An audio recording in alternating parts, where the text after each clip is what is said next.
everyone, I am Pinky Sivaj. Today I am here to explain chapter number 3, 9th standard CBSE. Name of the chapter is Nazism and the Rise of Hitler. And this would be the second part of this chapter. Third part of this chapter. And I am going to start from page number 56, Hitler's Rise to Power. The crisis in the economy, polity and society formed the background to Hitler's rise to power. ये जो crisis आए थे economy में, वहाँ की politics में और वहाँ की सोसाइटी में, ये जितने भी क्राइसिस थे जर्मनी में, उसकी वजह से ये बैकग्राउंड तैयार हुआ जिसकी वजह से हिटलर को आने का मौका मिला पावर में। हिटलर का जन्म हुआ था 1889 में ऑस्ट्रिया में। उसने अपने पूरा जो यूथ का समय था उसने गरीबी में गुजारा था। जब फर्स्ट वर्ल्ड वॉर हुआ था तो ही एनरोल्ड फॉर द आर्मी, उसने आर्मी के लिए एनरोल किया और एक मैसेंजर के तौर पर काम किया युद्ध के फ्रंट पर। बाद में ये बिकेम ए कॉर्पोरल का मीन्स है कि सेना में किसी भी लो लेवल पर काम करना। And earned medals for bravery, और अपनी बहादुरी के लिए बहुत सारे मेडल्स उसने जीते। The German defeat horrified him, और जब फर्स्ट वर्ल्ड वॉर में जर्मनी की हार हुई तो इसकी वजह से ये बहुत ज़्यादा हॉरीफाई हो गया, मीन्स अपने आप को खींचा हुआ या बहुत ज़्यादा बेइज्जत महसूस कर रहा था। He and Versailles treaty made him furious, और जो वर्साई की जो संधि हुई थी, ट्रीटी हुई थी, उसकी वजह से बहुत ज़्यादा गुस्से में था क्योंकि जर्मनी को इतना ज़्यादा नुकसान भरना पड़ रहा था। 1919 में उसने एक स्मॉल ग्रुप जिसका नाम था जर्मन वर्कर पार्टीज़ को ज्वाइन किया। He subsequently took over the organisation, धीरे धीरे उसने इस ऑर्गेनाइजेशन को टुक ओवर कर लिया और मतलब इन सबसे बड़े अहदे पर चला गया और इसका नाम इसने बदल कर रख दिया national socialist German workers party. बाद में यही पार्टी जो थी उसको नाजी पार्टी के नाम से जाना गया।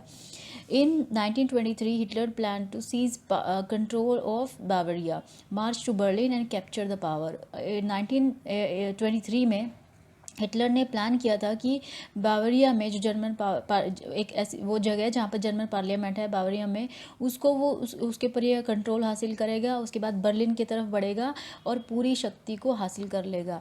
लेकिन ये अपने मकसद में फेल हो गया और इसको अरेस्ट किया गया। इसके ऊपर देशद्रोह का मुकदमा चलाया गया, लेकिन बाद में इसको छोड़ दिया गया। The Nazis could not effectively mobilize popular support till the early 1930, 1930 तक जो नाजीज थे उन लोगों को बहुत ज़्यादा जनता का समर्थन हासिल नहीं हुआ और ना ही वो इतने ज़्यादा पॉपुलर हुए थे।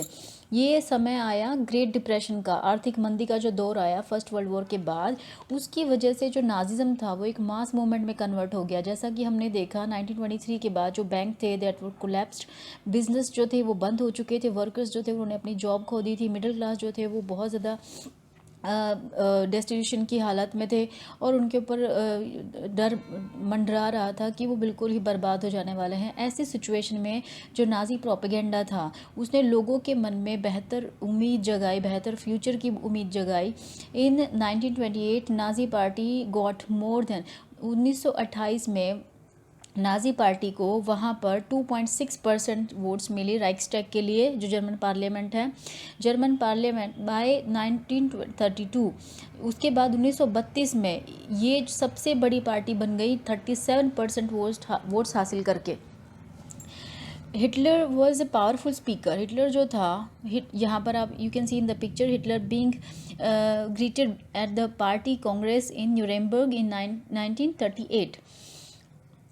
हिटलर जो था वो बहुत ही पावरफुल स्पीकर था। उसका जो पैशन था, उसके जो वर्ड्स थे वो लोगों को एकदम पिघला देते थे। ही प्रॉमिस्ड, उसने लोगों को वादा किया कि ही वुड बिल्ड एक स्ट्रॉन्ग नेशन, कि वो एक बहुत ही स्ट्रॉन्ग नेशन का निर्माण करेगा और जो भी इनजस्टिस उनके साथ वर्साई की संधि में हुआ है जर्मनी के साथ उसको वो दूर करेगा।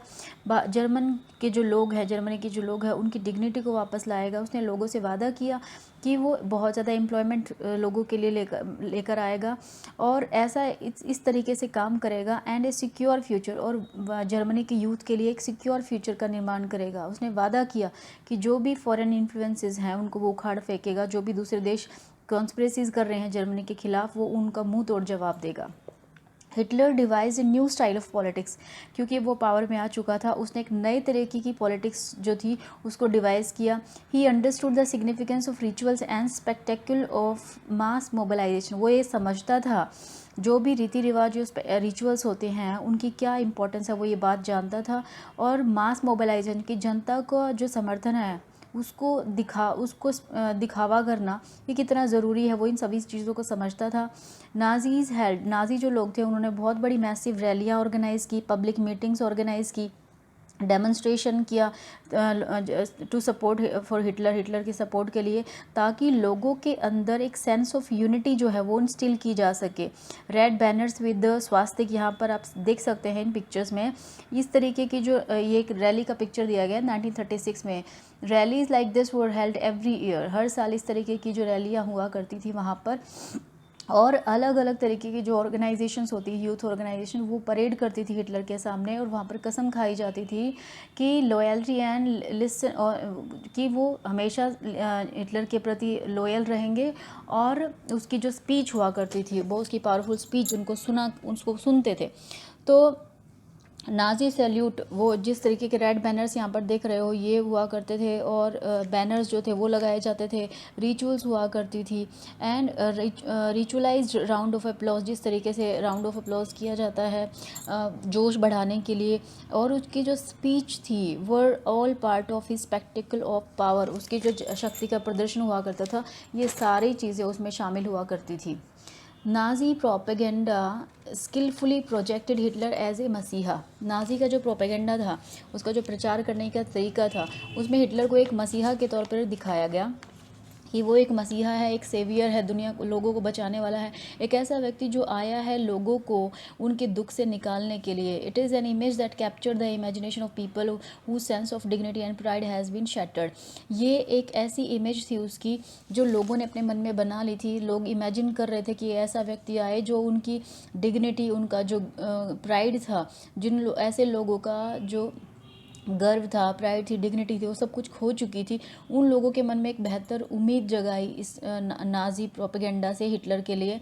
And who were living in A time of acute economic and political crisis, ऐसे लोग, ऐसी जनता जो पूरी तरीके से बर्बाद हो चुकी थी, उन सभी के मन में हिटलर को इस तरीके से प्रोजेक्ट किया गया कि यही एक ऐसा व्यक्ति है, नाजी ही एक ऐसी पार्टी है जो लोगों को उनकी बर्बादी से निकाल सकती है, उनको उनके दुखों से बाहर निकाल सकती है। द डिस्ट्रक्शन ऑफ डेमोक्रेसी, अब हिटलर के आने के बाद उसने किस तरीके से डेमोक्रेटिक सेटअप को डिस्ट्रक्ट किया। ऑन 30 जनवरी 1933 को वहाँ का जो प्रेसिडेंट था हिडेनबर्ग, उसने ऑफ़र किया चांसलरशिप, जो कि हाईएस्ट पोजीशन है कैबिनेट ऑफ मिनिस्टर की, हिटलर को उसने ये जो चांसलरशिप थी वो ऑफ़र की। बाय नाउ, अब तक जो नाजी थे they had manage to rally the conservative to their cause. ये अब तक ऐसा समय था कि जो नाजी थे उन्होंने कंजर्वेटिव्स को अपने मकसद के लिए अपनी तरफ मिला लिया था। हैविंग एक्वायर्ड पावर, अब उसको पूरी शक्ति हासिल हो चुकी थी। हिटलर सेट आउट, अब हिटलर जो था उसका एक ही मकसद था, क्योंकि वो हाईएस्ट पोस्ट पे बैठ चुका था, उसका यही मकसद था कि that out dismantle the structure of democratic rule, कि जितने भी डेमोक्रेटिक रूल के स्ट्रक्चर हैं उनको वो तोड़ देगा, उनको वो भंग कर देगा। A mysterious fire that broke out in German parliament building in February facilitated his move, उसके बाद एक रहस्यमयी तरीके से आग लग गई जर्मनी के पार्लियामेंट में, उसने इसके जो मकसद था उसको और भी ज़्यादा बड़ा रास्ता दिखा दिया। ए फायर डिक्री, बाद में एक अध्यादेश जारी किया गया 28 फरवरी 1933 को, identifiably suspended civil rights like freedom of speech, press, assembly that had been guaranteed by Weimar constitution. उसके बाद फायर डिक्री, एक अध्यादेश जारी किया गया 28 फरवरी 1933 को, जिसमें जितने भी लोगों को अधिकार दिए गए थे, जैसे कि राइट टू फ्रीडम है, स्पीच है, प्रेस का अधिकार है, असेंबल का अधिकार है, ये सारे जो अधिकार थे जो कि वाइमर कॉन्स्टिट्यूशन ने दिए थे लोगों को, वो उनसे छीन लिए गए। देन ही टर्न, उसके बाद इसका निशाना था वो सारे जो इसके आर्क एनिमीज़ थे, कम्युनिस्ट हो गए, उन सभी को उसने they were hurriedly packed off and to the newly established concentration camps, इन सब लोगों को ज़बरदस्ती वहाँ पर जल्दबाजी में इनको कंसंट्रेशन कैंप्स में ले जाया गया। कंसंट्रेशन कैंप जो होते थे, ये कैसे कैंप होते थे जहाँ पर लोगों को आइसोलेट किया जाता था, डिटेन किया जाता था, और कोई भी कानूनी कार्रवाई के बिना। Typically it was surrounded by electrified barbed wire and fences, और चारों तरफ जो इलेक्ट्रिक वायर्स होती थी, अगर कोई वहाँ से भागने की कोशिश करेगा तो करंट लग के वो मर सकता था। तो इन सभी लोगों को कंसंट्रेशन कैंप्स में भेज दिया गया जो भी हिटलर के दुश्मन थे। The repression of the communist was severe, और जो कम्युनिस्ट लोग थे उनका जो रिप्रेशन, हमने पढ़ा था ना कि कम्युनिस्ट लोग जो थे उन्होंने भी अपना ऑर्गेनाइजेशन बना रखा था, वो वहाँ पर सोवियत स्टाइल की गवर्नमेंट चाहते थे, उनको भी बड़े बुरे तरीके से इसने दबाया। आउट ऑफ द सर्वाइविंग, वहाँ पर 6808 जितनी भी फाइल्स जो थी, स्मॉल सिटी, एक जो सेल्डोर्स जो एक स्मॉल सिटी है, half of a million population, इतनी सारी पॉपुलेशन में से सिर्फ 1440 वर दोज ऑफ कम्युनिस्ट, वहाँ पर 1440 ही इतनी बड़ी पॉपुलेशन में से सिर्फ कम्युनिस्ट थे। दे वर हाउएवर ओनली वन अमंग, ये कम्युनिस्ट जो लोग थे वो सिर्फ जितने लोगों से वो नफ़रत करता था, जो 50 टाइप के जो विक्टिम हुआ करते थे, जिनको नाजी जो थे वो परसिक्यूट कर रहे थे, जो दुश्मन थे, उनमें से सिर्फ एक थे ये लोग कम्युनिस्ट। मीन्स 52 टाइप के जो लोग थे वो विक्टिम हुए थे इनके नाजिज्म के। On 3 March 1933 a famous enabling act पास, 3 मार्च 1933 को एक फेमस अनेबलिंग एक्ट पास हुआ, एक विशेष अधिकार था। ये जो एक्ट था इसने जर्मनी के अंदर एस्टैब्लिश कर दिया डिक्टेटरशिप को। इसने हिटलर को बहुत सारी पावर्स दी कि वो पार्लियामेंट को साइड कर दे और रूल करे, रूल बाय डिक्री। डिक्री का मतलब होता है कि अपने हिसाब से रूल करना।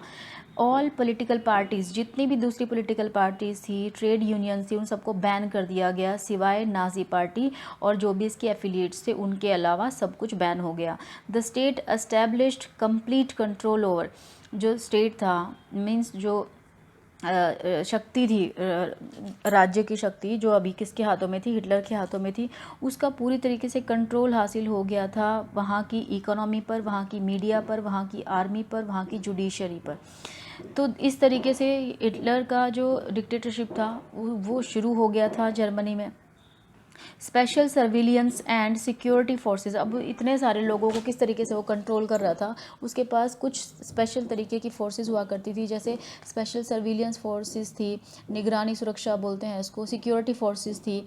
ये लोग जो थे वो कंट्रोल कर रहे थे एंड ऑर्डर सोसाइटी इन अ वे, इस तरीके से सोसाइटी को कंट्रोल कर रहे थे जैसे नाजी चाहते थे। Apart from the already existing regular police, वहाँ की रेगुलर पुलिस के अलावा ग्रीन यूनिफॉर्म वाले जो एसए थे, द स्ट्रॉम ट्रूपर्स, उसके साथ साथ इंक्लूडेड गेट्सपो, गेट्सपो का मतलब होता है गुप्तचर, सीक्रेट स्टेट पुलिस, उसके साथ साथ SS, the protection special protection squads और criminal police and security services SD, इतनी अलग अलग तरीके की जो फोर्सेस थी वो हिटलर के अंडर में थी।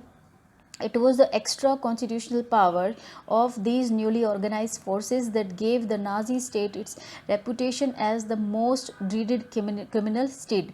ये जो पावर्स थी इतनी सारी, जितनी भी अलग अलग ये ऑर्गेनाइज फोर्सेस थी, उनको एक्स्ट्रा कॉन्स्टिट्यूशनल पावर्स दी गई थी, जिसकी वजह से जो नाजी स्टेट था उसको एक रेपुटेशन मिली, the most dreaded criminal state. इसका मतलब है सबसे ज़्यादा खूंखार criminal state.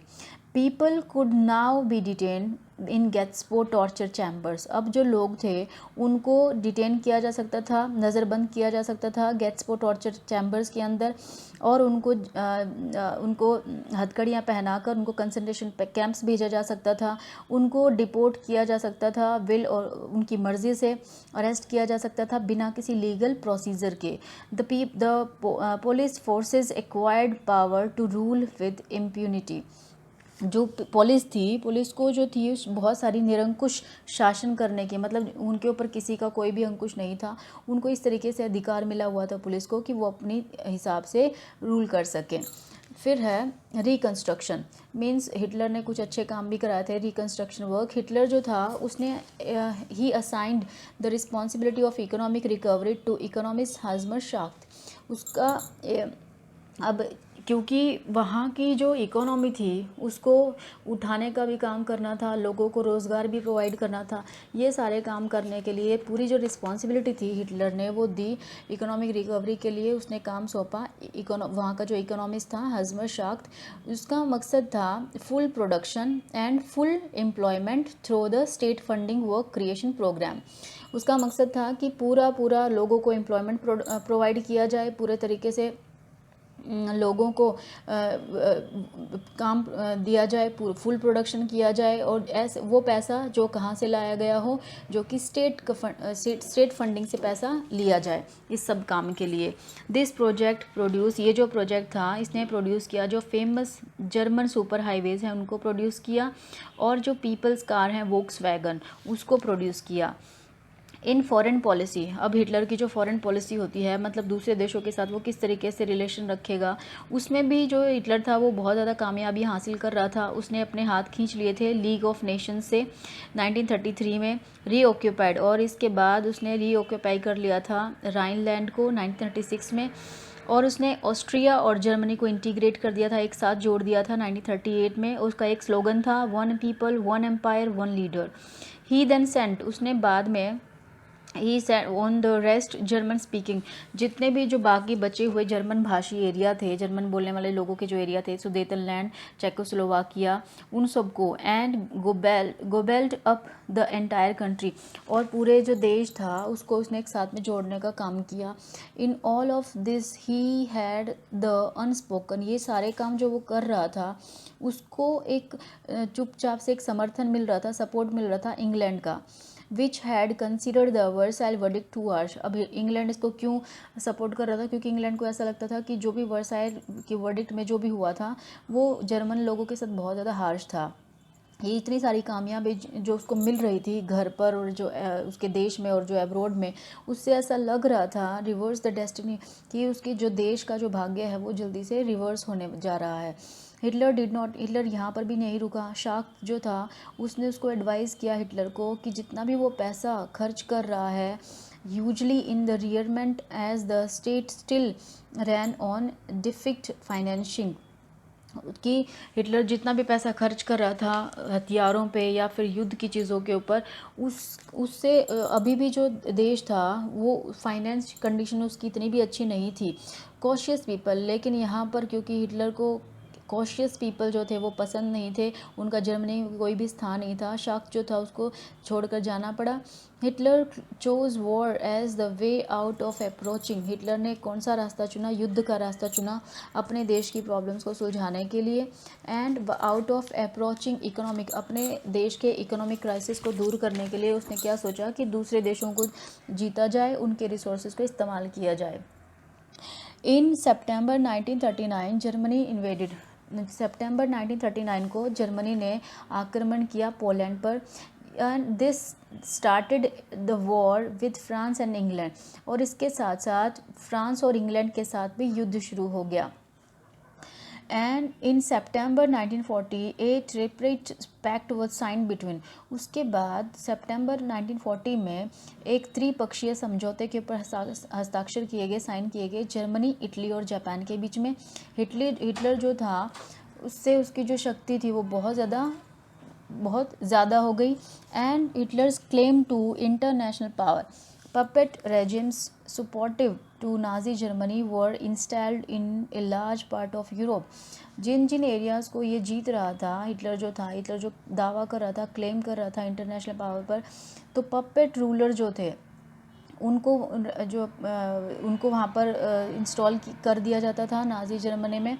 And by end of 1940 Hitler was at the pinnacle of his power, 1940 तक आते आते हिटलर जो था वो अपनी पावर के एकदम पीक पर था, मीन्स शिखर पर था। That's it in this video.